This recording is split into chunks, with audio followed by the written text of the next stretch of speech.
What's up, guys, and welcome back. Well, the last few weeks have been a bit tough on the water.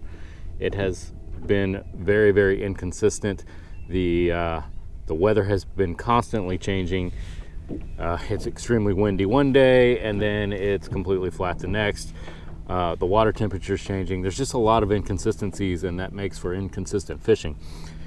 Some days you come out here and you just have a killer day and you're catching bull reds and huge redfish and nice trout, and then you can literally come out the very next day and catch nothing. And so I wanted to take this opportunity to answer a question that I keep getting and people keep asking, and that is what setups do I use?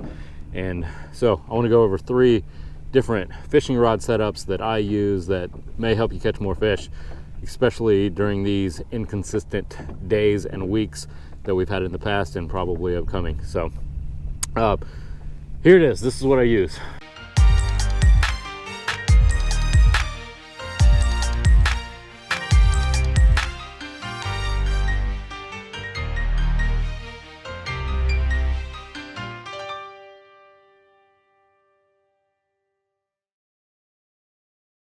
I bring out 3 rods, and all 3 of those have a different purpose when I'm kayaking.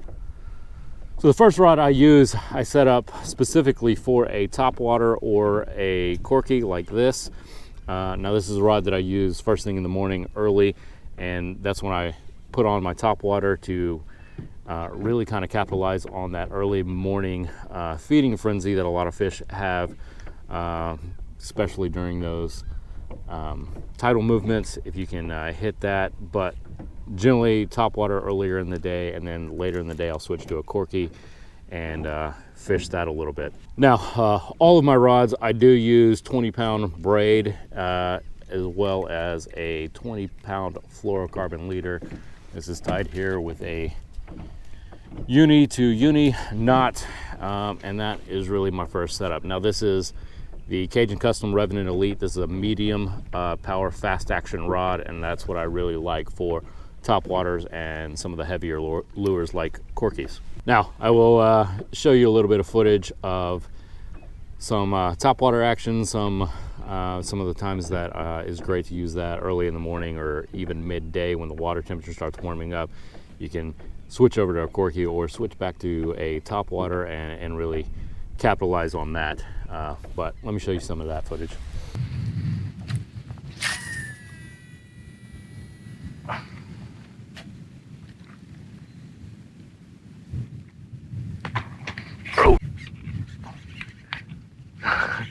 Decided to switch over to the topwater, and this redfish just annihilated it. Wow.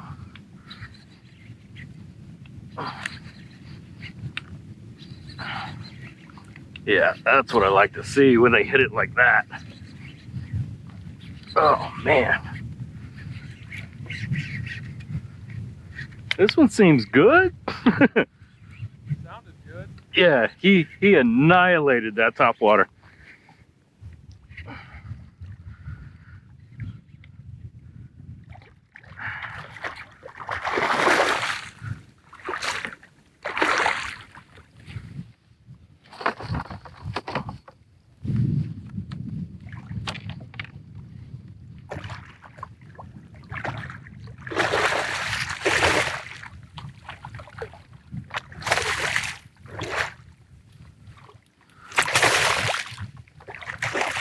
Yeah, I think we got a bull here.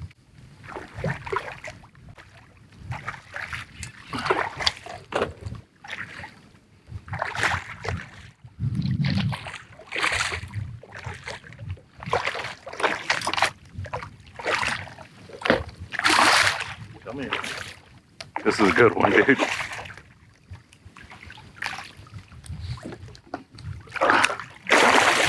kind of too big for my net here.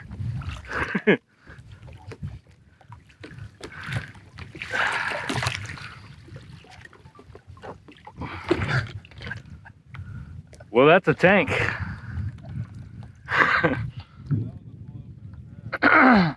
Man, I wish it would have been closer. Because he flew out of the water for that one. don't make the slot? Huh? Is he even in the slot? No, he's too big. For sure. Yeah, I heard that blow.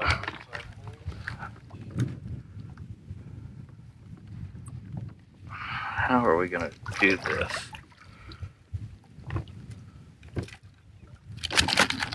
Quit.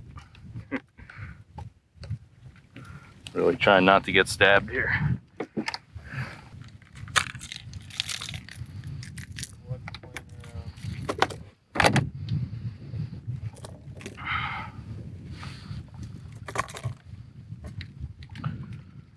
So that's what that was caught on. This bone with neon green underneath and some, wow. So this is a brand new lure. Look what he did to it.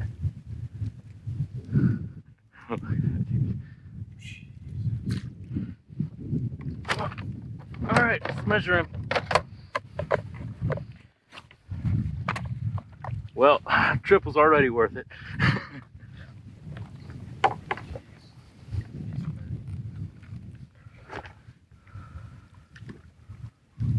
He is 30 on the dot. Yeah, so got a bull. So we are definitely gonna have to let him go. He's a good one though. Yep. There he goes. All right, second rod I use is a setup like this, and this is specifically for throwing your soft plastic paddle tails. As you know, I use a lot of down south lures. Now, one of the things that I generally put on is a shake weight, a chatter weight. Now this one is from Phillips Tackle. This is the Bay Banger. You can use Texas Rattling rig. And I put about 2 feet, sometimes a little bit more depending on where I'm fishing and the depth of fluorocarbon leader line. Again, this is 20-pound braid and 20-pound of fluorocarbon. The size of the jig head really depends where you're fishing. If you're fishing in a lot of oyster shell, you may want to put something lighter so you're not getting snagged up as much. If you're fishing deeper water, you probably want a heavier jig head so that the lure drops a little bit faster. Now this is a Cajun rod as well. This is the Cajun Coastal. This is a medium fast and extremely sensitive rod. This is what I like. Now the great thing about having a setup like this is I always keep this kind of ready to go, and whenever I see any fish blow ups, a lot of bait movement real quick, I'll generally quickly grab this rod and I'll just chunk my lure out in that general direction. Regardless if I'm using another rod at the time, I'll switch over to this really quick just to try to get that reaction bite. And actually yesterday morning I was pedaling out to go fish, and on my way out I wasn't even planning on starting to fish until I got out a little bit further. But as I was pedaling, the right next to the kayak, I saw a ton of bait moving, and then I saw some blow ups really quick right by the grass line. So I pulled this out, I threw it over, and sure enough, first cast caught a redfish just like that.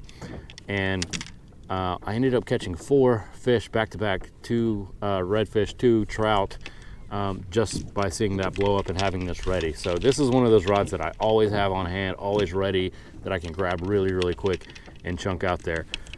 This is probably the most standard fishing setup to use, but you know, it's one that you have to have. You have to have something like this. You don't always have to put on the chatter weight. I like to do it. It helps attract fish. But if you're fishing on one of those really calm days where there's not a whole lot of noise and movement in the water, I'll generally take that chatter weight off because sometimes it can spook fish. And so in situations where I want to be silent, yeah. But this is a setup you have to have if you're fishing artificial, these soft plastics. Even when I'm wading, this is one of the setups that I always bring with me. And yeah, but yeah, I'll show you a few clips from fishing with paddle tails in this exact setup right here.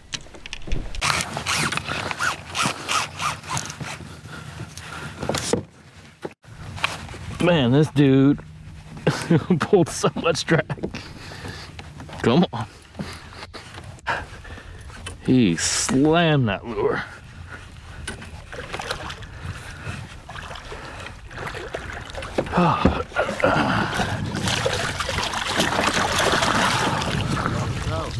Yeah, that's a solid trout there. Whew. Man, I haven't had a trout like that in a while.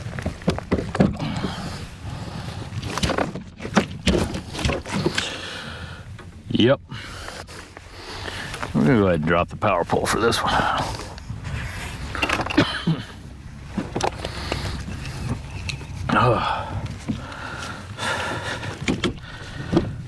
Yeah, he took that lure and ran.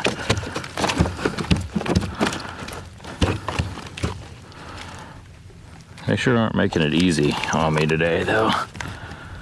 There we go.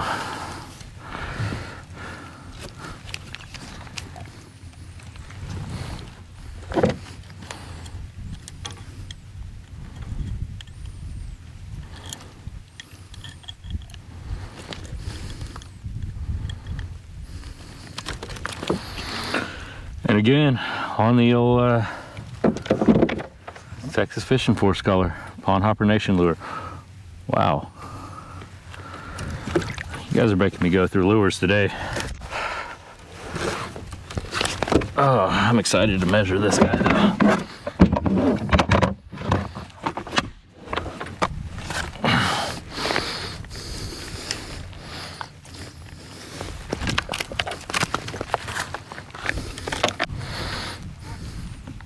Right at 26.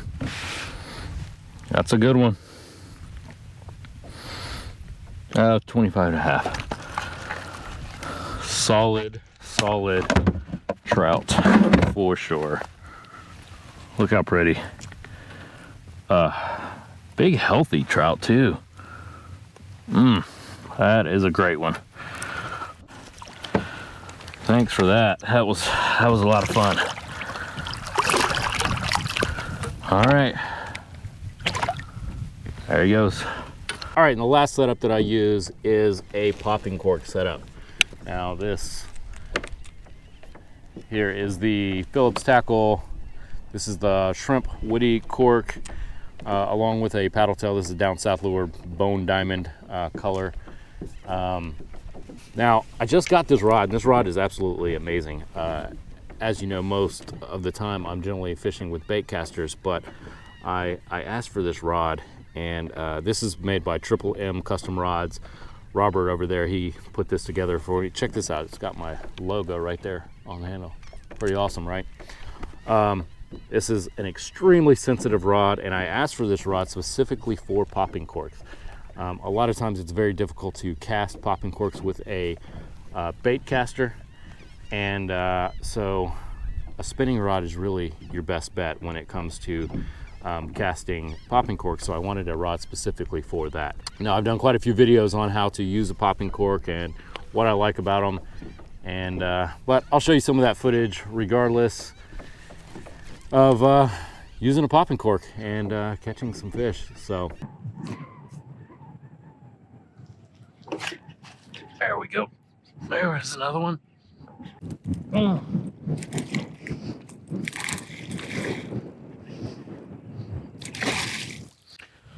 Good old redfish here.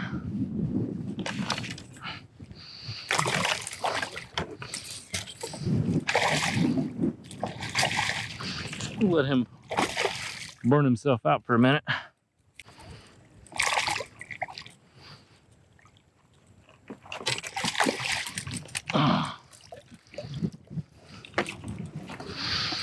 Good redfish.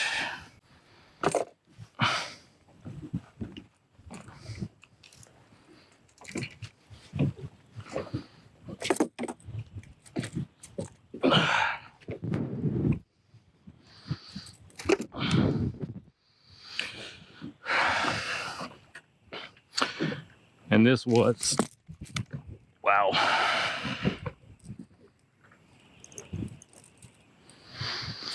Color X. Yeah, One of my favorites. With the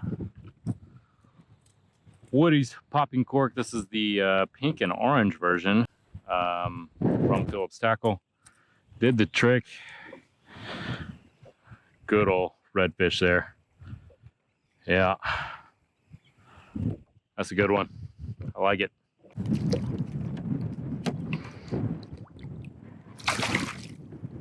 All right, guys, so that's the 3 setups that I use pretty much every time I go fishing, especially from a kayak. Now, if I'm going wading, I generally only take the 2 bait casters. I generally don't bring a spinning reel or a popping cork setup with me. All right, guys, thanks for watching. I hope these rod setups help you out in the future. If you're not trying them all already, give them a shot. Tell me what you think. Tell me what rod setups you like, what you use, and yeah, let's discuss it.